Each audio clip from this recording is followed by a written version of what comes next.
بسم الله الرحمن الرحيم. ياسين والقرآن الحكيم إنك لمن المرسلين على صراط مستقيم تنزيل العزيز الرحيم لتنذر قوما ما أنذر آباؤهم فهم غافلون لقد حق القول على أكثرهم فهم لا يؤمنون إنا جعلنا في أعناقهم أغلالا فهي إلى الأذقان فهم مقمحون وجعلنا من بين أيديهم سدا ومن خلفهم سدا فأغشيناهم فهم لا يبصرون وسواء عليهم أأنذرتهم أم لم تنذرهم لا يؤمنون إنما تنذر من اتبع الذكر وخشي الرحمن بالغيب فبشره بمغفرة وأجر كريم إنا نحن نحيي الموتى ونكتب ما قدموا وآثارهم وكل شيء أحصيناه في إمام مبين واضرب لهم مثلا أصحاب القرية إذ جاءها المرسلون إذ أرسلنا إليهم اثنين فكذبوهما فعززنا بثالث فقالوا إنا إليكم مرسلون قالوا ما أنتم إلا بشر مثلنا وما أنزل الرحمن من شيء إن أنتم إلا تكذبون قالوا ربنا يعلم إنا إليكم لمرسلون وما علينا إلا البلاغ المبين قالوا إنا تطيرنا بكم لئن لم تنتهوا لنرجمنكم وليمسنكم منا عذاب أليم قالوا طائركم معكم أئن ذكرتم بل أنتم قوم مسرفون وجاء من أقصى المدينة رجل يسعى قال يا قوم اتبعوا المرسلين اتبعوا من لا يسألكم أجرا وهم مهتدون وما لي لا أعبد الذي فطرني وإليه ترجعون أأتخذ من دونه آلهة إن يردني الرحمن بضر لا تغن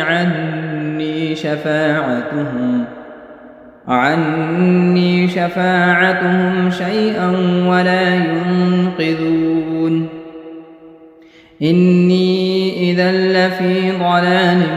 مبين إني آمنت بربكم فاسمعون قيل ادخل الجنة قال يا ليت قومي يعلمون بما غفر لي ربي وجعلني من المكرمين وما أنزلنا على قومه من بعده من جند من السماء وما كنا منزلين إن كانت إلا صيحة واحدة فإذا هم خامدون يا حسرة على العباد ما يأتيهم من رسول إلا كانوا به يستهزئون ألم يروا كم أهلكنا قبلهم من القرون أنهم إليهم لا يرجعون وإن كل لما جميع لدينا محضرون وآية لهم الأرض الميتة أحييناها وأخرجنا منها حبا فمنه يأكلون وجعلنا فيها جنات من نخيل وأعناب وفجرنا فيها من العيون ليأكلوا من ثمره وما عملته أيديهم أفلا يشكرون سبحان الذي خلق الأزواج كلها مما تنبت الأرض ومن أنفسهم ومما لا يعلمون وآية لهم الليل نسلخ منه النهار فإذا هم مظلمون والشمس تجري لمستقر لها ذلك تقدير العزيز العليم والقمر قدرناه منازل حتى عاد كالعرجون القديم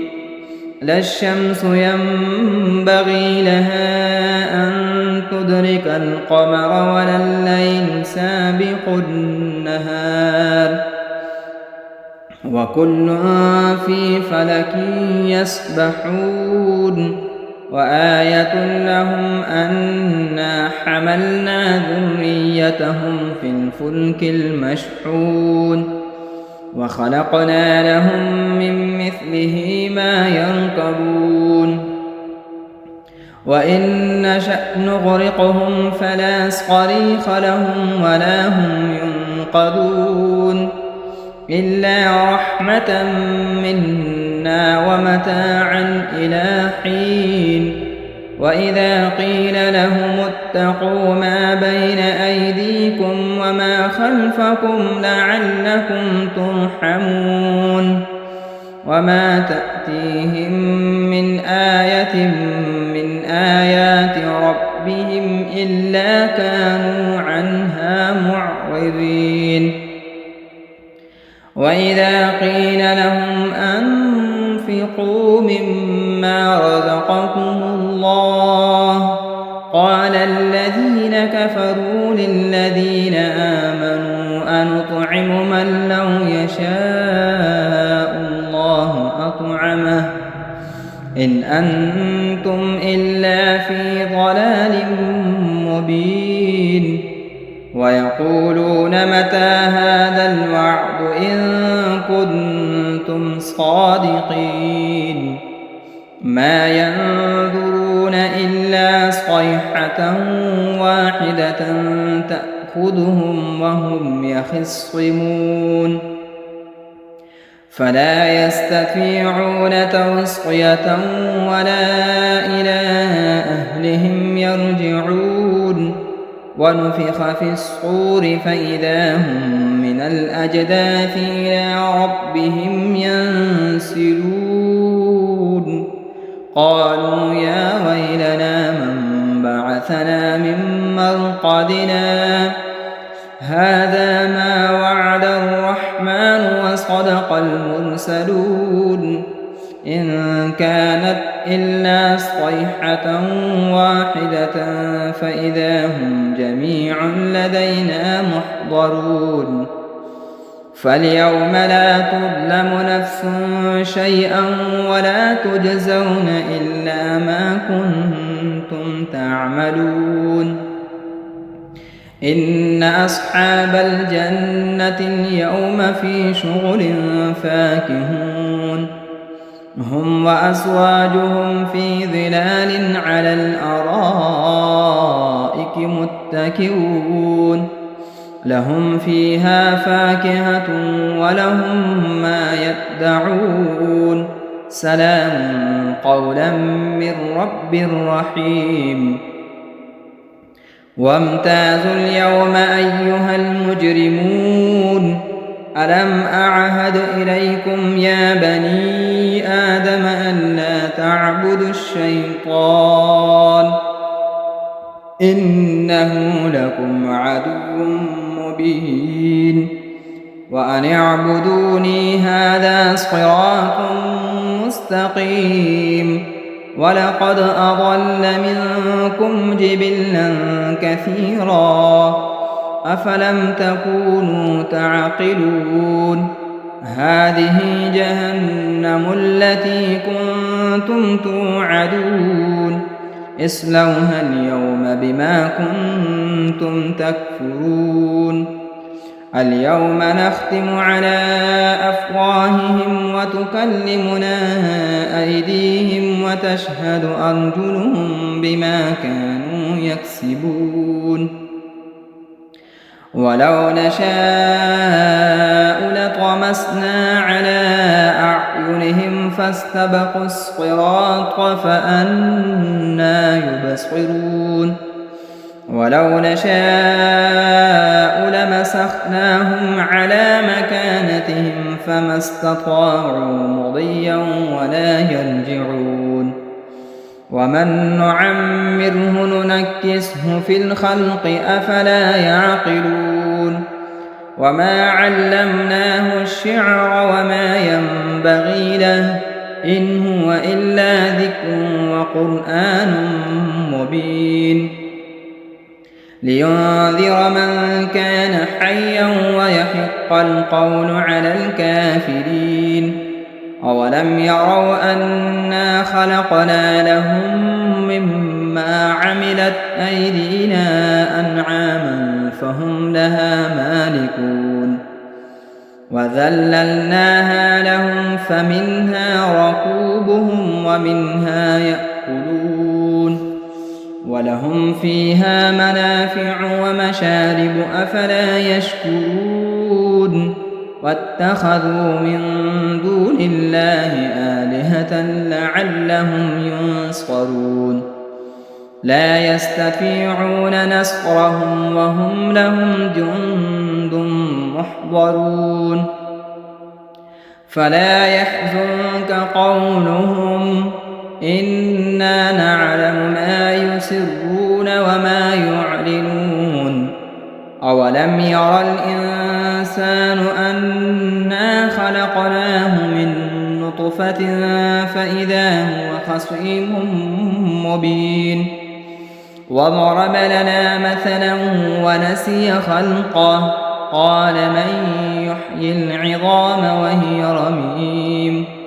قل يحييها الذي أنشأها أول مرة وهو بكل خلق عليم الذي جعل لكم من الشجر الأخضر نارا فإذا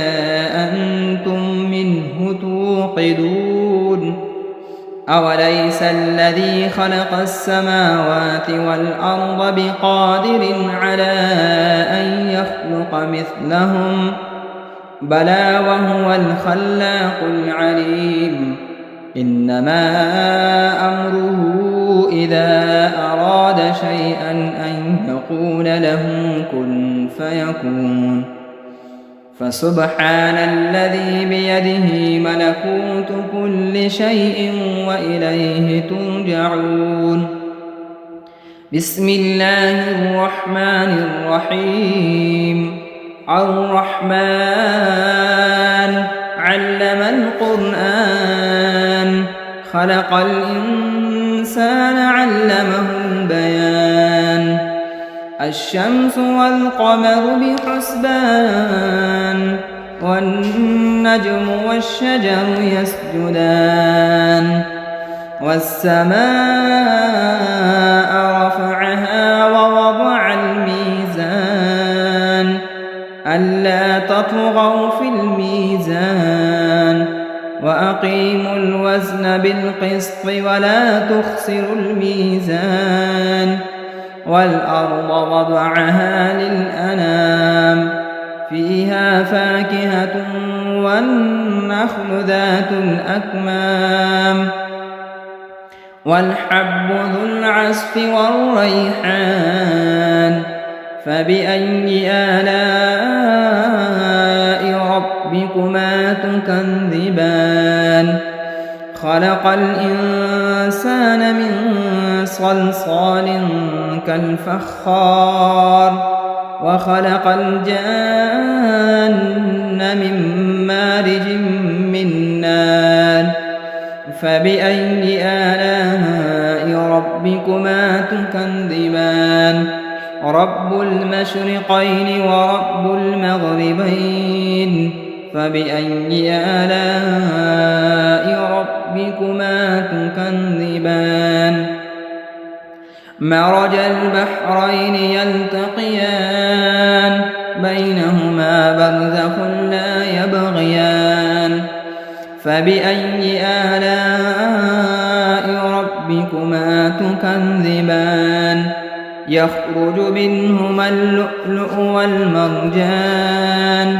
فبأي آلاء ربكما تكذبان وله الجوار المنشآت في البحر كالأعلام فبأي آلاء ربكما تكذبان كل من عليها فان ويبقى وجه ربك ذو الجلال والإكرام فبأي آلاء ربكما تكذبان يسأله من في السماوات والأرض كل يوم هو في شأن فبأي آلاء ربكما تكذبان سنفرغ لكم أيها الثقلان فبأي آلاء ربكما تكذبان يا معشر الجن والإنس إن استطعتم أن تنفذوا من أقطار السماوات والأرض فانفذوا لا تنفذون إلا بسلطان فبأي آلاء ربكما تكذبان يرسل عليكما شؤاد من نار ونحاس فلا تنتصران فبأي آلاء ربكما تكذبان فإذا انشقت السماء فكانت وردة كالدهان فبأي آلاء ربكما تكذبان فيومئذ لا يسأل عن ذنبه إنس ولا جان فبأي آلاء ربكما تكذبان يعرف المجرمون بسيماهم فيؤخذ بالنواصي والأقدام فبأي آلاء ربكما تكذبان هذه جهنم التي يكذب بها المجرمون يطوفون بينها وبين حميم آن فبأي آلاء ربكما تكذبان ولمن خاف مقام ربه جنتان فبأي آلاء ربكما تكذبان ذواتا أفنان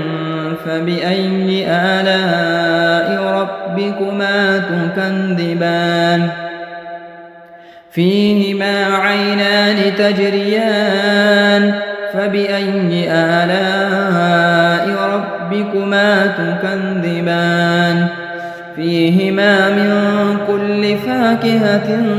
زوجان فبأي آلاء ربكما تكذبان متكئين على فرش بطائنها من استبرق وجنى الجنتين دان فبأي آلاء ربكما تكذبان فيهن قاصرات الطرف لم يطمثهن إنس قبلهم ولا جان فبأي آلاء ربكما تكذبان كأنهن الياقوت والمرجان فبأي آلاء ربكما تكذبان هل جزاء الإحسان إلا الإحسان فبأي آلاء ربكما تكذبان ومن دونهما جنتان فبأي آلاء ربكما تكذبان مدهامتان فبأي آلاء ربكما تكذبان فيهما عينان نضاختان فبأي آلاء ربكما تكذبان فيهما فاكهة ونخل ورمان فبأي آلاء ربكما تكذبان فيهن خيرات حسان فبأي آلاء ربكما تكذبان حور مقصورات في الخيام فبأي آلاء ربكما تكذبان لم يطمثهن إنس قبلهم ولا جان فبأي آلاء ربكما تكذبان متكئين على رفرف خضر وعبقري حسان فبأي آلاء ربكما تكذبان تبارك اسم ربك ذي الجلال والإكرام بسم الله الرحمن الرحيم إذا وقعت الواقعة ليس لوقعتها كاذبة خافضة رافعة إذا رجت الأرض رجا وبست الجبال بسا فكانت هباء منبثا وكنتم أزواجا ثلاثا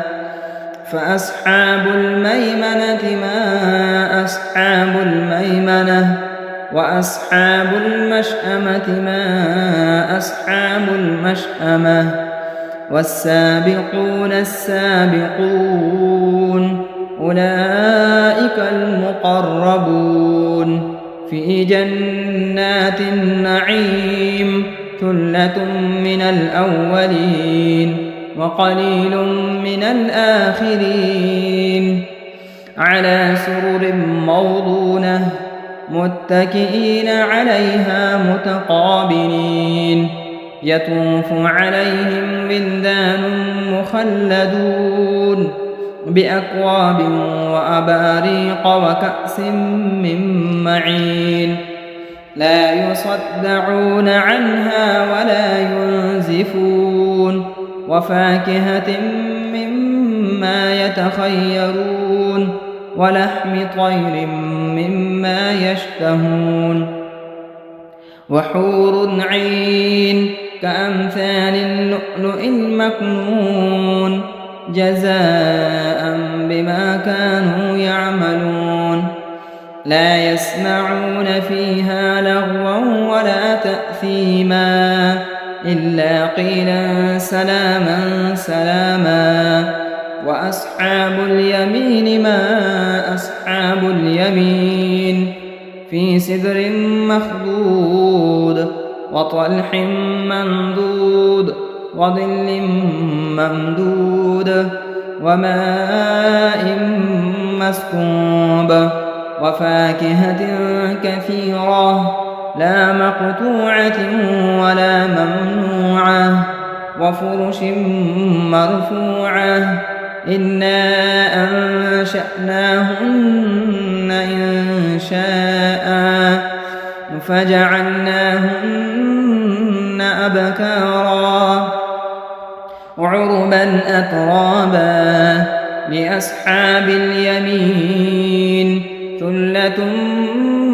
من الأولين وثلة من الآخرين. وأصحاب الشمال ما أصحاب الشمال في سموم وحميم وظل من يحموم لا بارد ولا كريم إنهم كانوا قبل ذلك مترفين وكانوا يصرون على الحنث العظيم وكانوا يقولون أئذا متنا وكنا ترابا وعظاما أئنا لمبعوثون أو آباؤنا الأولون قل إن الأولين والآخرين لمجموعون إلى ميقات يوم معلوم ثم إنكم أيها الضالون المكذبون لآكلون من شجر من زقوم فمالئون منها البطون فشاربون عليه من الحميم فشاربون شرب الهيم هذا نزلهم يوم الدين نحن خلقناكم فلولا تصدقون أفرأيتم ما تمنون أأنتم تخلقونه أم نحن الخالقون نحن قدرنا بينكم الموت وما نحن بمسبوقين على أن نبدل أمثالكم وننشئكم فيما لا تعلمون ولقد علمتم النشأة الأولى فلولا تذكرون أفرأيتم ما تحرثون أأنتم تزرعونه أم نحن الزارعون لو نشاء لجعلناه حطاما فظلتم تفكهون إنا لمغرمون بل نحن محرومون أفرأيتم الماء الذي تشربون أأنتم أنزلتموه من المزن أم نحن المنزلون لو نشاء جعلناه أجاجا فلولا تشكرون أفرأيتم النار التي تورون أأنتم أنشأتم شجرتها أم نحن المنشئون نحن جعلناها تذكرة ومتاعا للمقوين فسبح باسم ربك العظيم فلا أقسم بمواقع النجوم وإنه لقسم لو تعلمون عظيم إنه لقرآن كريم في كتاب مكنون لا يمسه إلا المطهرون تنزيل من رب العالمين أفبهذا الحديث أنتم مدهنون وتجعلون رزقكم أنكم تكذبون فلولا إذا بلغت الحلقوم وأنتم حينئذ تنظرون ونحن أقرب إليه منكم ولكن لا تبصرون فلولا إن كنتم غير مدينين ترجعونها إن كنتم صادقين فأما إن كان من المقربين فروح وريحان وجنة نعيم وأما إن كان من أصحاب اليمين فسلام لك من أصحاب اليمين وأما إن كان من المكذبين الضالين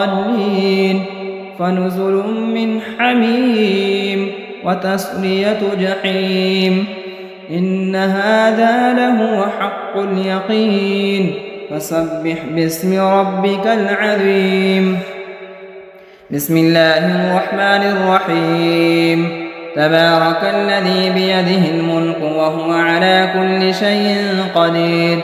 الذي خلق الموت والحياة ليبلوكم أيكم أحسن عملا وهو العزيز الغفور